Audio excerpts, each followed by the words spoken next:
Here we sit 1 week into our self-isolation, quarantine, lockdown.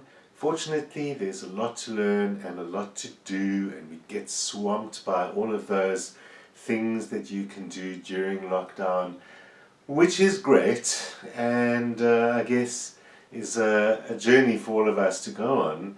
But at the same time, we have this kind of lingering uncertainty in the back of our minds about what's going to happen and how long will this go on and what's going to be on the other side of it. And, if we think about all of that too much, we're also going to experience a lot of stress. And it's got that feeling of, as long as you keep the enormity of it a little bit out of your mind, you're going to be fine. And the concentrating on the stuff on YouTube you can learn, and the courses and the games and all of those things is it's a distraction as much as it's an opportunity. It's a distraction to stop us thinking about it all too much. Maybe that's helpful, but one of the problems with that is that it gets us so far out of the situation that we're not equipped to be in it, because in it is where we really are. So some months ago I did a show that I think is especially pertinent. One of the most important ancient wisdoms that is passed on to us by the Stoics and by everyone else is the importance of living in the present. And I can't think of a more appropriate time to be reminded of the importance of living in the present. The lesson or the process for us now is how to be in the situation that we are in. So let's take a leaf out of the old masters. I'm going to show you the episode that I showed about 6 months ago. It's not only ancient masters who tell us about the importance of living in the present. There's ample evidence to show that being present and focusing on the present and exercising mindfulness and awareness focused only in the present reduces stress, reduces worry, allows us to cope with pain more effectively, and decreases impact on our health of all stress-related things. The result of that is to improve our ability to cope with negative emotions, with negative life experiences and other negatives, and the end result of that is a more honest and real existence, because after all, the present is the only thing that exists. If we really grasp that, then fear disappears, worry disappears, and effectiveness appears. Because if the present is the only moment that exists, learning to effectively focus on the present is the way to become the most effective human being. Admittedly, it isn't easy to live in the present, and we're encouraged not to. We're encouraged to think about the future or to fix the past. We're encouraged to think about the future all the time, right from childhood, and it's really destructive as much as it can sometimes be inspiring. But more importantly, it distracts us, and a lot of things in our lives do the same kind of thing. Advertisements pull us towards a possibility, reminders of things, notifications from your phones, all these things going bing, bong, and bang all the time are constantly pulling you away from the now. And so we become less effective in the now, when in fact the now is the only thing that actually exists. The present is the only thing that actually exists. The only time that you have to learn anything, to do anything, to feel anything, to react to anything is right now, because the past moment is gone. This is the only moment you have, because the future doesn't yet exist. You only exist now. You only exist in this moment. The only sensible thing to do means use this moment. Anxiety, fear, worry, all these things exist in the future and exist in the past. Guilt, resentment, regret, grief, anger, sadness, bitterness, all these unforgiving negative emotions are caused by too much of the past and not enough of the present. The present is the only moment that exists. So for all the ancient wisdom that's out there and all the sacred texts and so on, most of them share a bottom line wisdom that we can all benefit from. And that is ultimately that the only thing that makes sense is living in the present. And we live in our heads so much, but we need to remember that the only space that we actually have to operate is in the present, because the past doesn't exist anymore and the future hasn't happened yet. So looking at those things all the time takes us away from being an effective human being, effective in the world, and effective in growing ourselves. Certainly, we need to be aware of what was and what might be, but only in very limited way. Think about the past in a very small way, just understanding that's what might have been wrong or unhappy before. In the present, I'm going to do that differently, not dwelling on it. New solutions. And that in the future might be what I need, or I need to improve my health, or I need something from the future. Fine. Focusing on the present is what's going to get me there. How do we learn to focus on the present? Let's look at a few techniques of all these wonderful great masters and learn about the art of living in the present. The first thing we need to do is to be less self-conscious about anything, especially obviously less conscious about our behaviors and what we think our performance is all about. I mean, we are the worst judges of our own performance in any situation, whether that's a performance situation itself or not. So we need to kind of let go a little bit, stop being so conscious of, am I doing it right? What will be the outcome? Will they see me as better or worse or clever or stupid or any of those kind of things because of what I'm doing? And just focus on the doing. Stop being aware of yourself. Be aware of what it is that you're doing. Don't even think about why you're doing it. You know, people talk about getting into your flow, getting into your groove, and you remember as a kid when you could sit in your room and do something you loved for hours and you completely forgot about the time. Well, it's that kind of mode of just being in what you're doing. As adults, we can't always be doing what we love. It's not playtime anymore, and hopefully we get to do a lot of what we love when we can. But certainly, the step really is just be in it whatever it is. It relates, in fact, to another technique, number 2, that is about just loving what you do. You know, we all have to deal with the grind of daily existence and the grind of daily work. And no matter how fantastic your job is, or meaningful your job is, or anything like that, it boils down to life on earth can get dull, routine, and frustrating. And so we easily start projecting ourselves out of our jobs. And we think, like, when I'm at home, I'll do this, I could be doing that on the weekend. And so we create a lot of unhappiness in the work that we're doing. And you might think it's justified because it's menial or repetitive or some other kind of work that you don't like. But the fact is, you spend the vast majority of your time doing it. So you may as well make the most of it and use it as an exercise in being in the present. In whatever you do, try and be totally present in it. Do it for the absolute reward of doing it to its fullest, doing it to its finest. Not because you'll be proud of you or someone else will be proud of you or you'll get the accolades or the raise. Although those might be bonuses if they come along. But the point is really to use your present tense time, the only time you have, as fully and as rewardingly as possible. So being in the present that way, in your work, in your task, has the double bonus of getting you into the flow and forgetting about yourself. So forget about yourself, don't be so self-conscious. Get into the flow. Just be entirely in what it is you're doing. And thirdly, that's like savoring the moment, being in the moment and savoring everything about the moment. Whatever it is, it doesn't have to be especially good for some other reason. You've rather just got to find the reason that's there in the present. What is it about this moment? Might not be a fantastic moment. So savoring the moment doesn't mean pretend that everything's always fabulous. It just means this is the only moment I have. Let me find everything about the quality of this moment.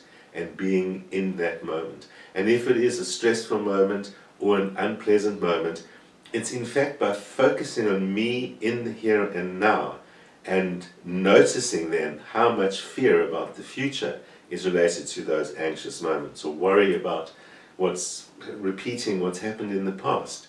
But being in the moment includes appreciating that moment for what it is.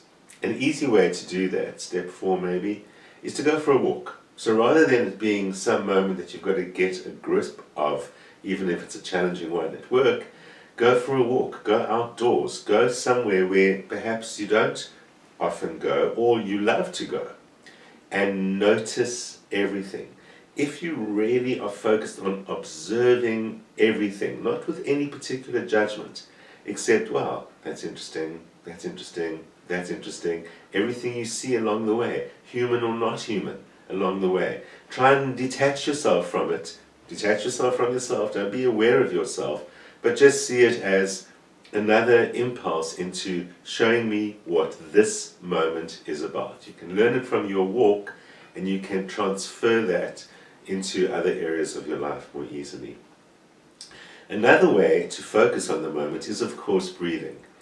And focusing on your breath makes you more aware, makes you more mindful, and ultimately makes you more peaceful and less stressful. It never ceases to amaze me how underused breath as a form of mood control is used in our culture.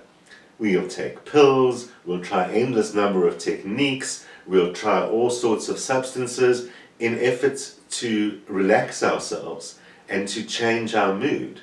And ancient wisdom has proved over and over again the easiest, the fastest, and the cleanest way to do that is by changing your breath. So focusing on your breath and slowing down your breath is a fantastic way to get rid of anxiety and to try and let go of the future, the past, and all the concerns that we might have about that. Along with that, another 5th step we can do, of course, meditation. Meditation is just about sitting and being, and focusing on your breath can be a really great way to meditate. So you can do 2 of those, and that really focuses you into the present. When we have our attention on our breath is in the present. It's pretty much like you've got no option but to be in the present if you focus on your breath. That's like a magic trick. The breath only exists in the present. It's one of the few things around you that you can say for certainty only exists in the present, because it's literally what you are doing right now. Even as you're watching this, this is what you are doing right now. You can do the same if you can learn to focus on your heartbeat, but for some people that can cause a little bit of anxiety. So rather focus on your breath, and it keeps on bringing you back to the present. Every time you're aware that you're not focusing on the breath, it brings you back to the present, and so on. So, and in other situations you can do this well, not only as an exercise of meditation, but in other situations, learning to breathe in the moment. When you're in a stressful situation, when you find yourself feeling anxiety or fear, or for any other reason that pulls you out of the present, in that space you can focus on your breath. Even driving your car, you can keep your eyes open and focus on your breath and still be alert to everything around you, as you learnt on your walking exercise. Focusing on the breath does not mean nothing else is going on.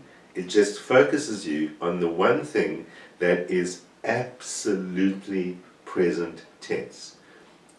The fastest way to learn how to do that, even if you find that your mind wanders, is actually say to yourself, as you're sitting there meditating on breath, breathe in, breathe out, or driving in your car, sitting in the traffic and stressing out. Breathe in as you're thinking to yourself, breathe in. As you're breathing in, thinking to yourself, breathe out as you're breathing out. Or you can say, now, now, now, now, as a way of reminding your brain, it's just now. This is the only thing that we have now, is now. Of course, along with meditation comes 1 or 2 other techniques that I have mentioned along the way as well. If you've been with me here on Cape Town TV for the last 3 years, you'll have learned various techniques from the series I did on developing spiritual practices and developing your spiritual techniques. And meditation usually is best balanced by journaling. Journaling, not only in the art of meditation, but in so many sources, and very importantly, specifically the Stoics, is a way of containing ourselves and putting ourselves back into the present. It allows us to process a lot of the thoughts and stuff that comes up and all of those kind of things without getting too far into possibilities and fear and so on. So it's really just about writing about the now and using the writing, since it's right in front of your face, to keep on bringing it back to now. So if you find that in your writing you start complaining about things, which is very common when we just write in a journal rather than describing what happened today, not that kind of journal. Journals about our feelings and our general life experience tend to verge into complain or fear and those kind of things, which is fine. But then the important next step is to use that as the springboard to, in the same journaling moment, to write, this is what I'm going to do about it, or this is how I'm going to deal with it. And then, of course, the this is how will always be about bringing yourself back to the present in some way. You can even just balance it out by saying, but right now, that thing that caused fear doesn't exist. Just remind yourself, it's in the past. The past actually doesn't exist. Only the present exists. And reminding yourself of that in writing can be powerfully persuasive. So journaling, a very important art, and we'll talk more about that in the future. We have a show on that. There's some people who say a way to really enhance that is to try and get rid of as much other stuff as possible. You're here now and it's really only you. Because we have possessions, possessions make us fearful as well. We worry about losing them, we worry about breaking them, we worry about them being stolen, we think about what we're going to get or what we used to have. So possessions and the material world in that form pull us away from ourselves all over the place. Certainly, learning to live in the present is a lot easier if you've got less stuff to worry about.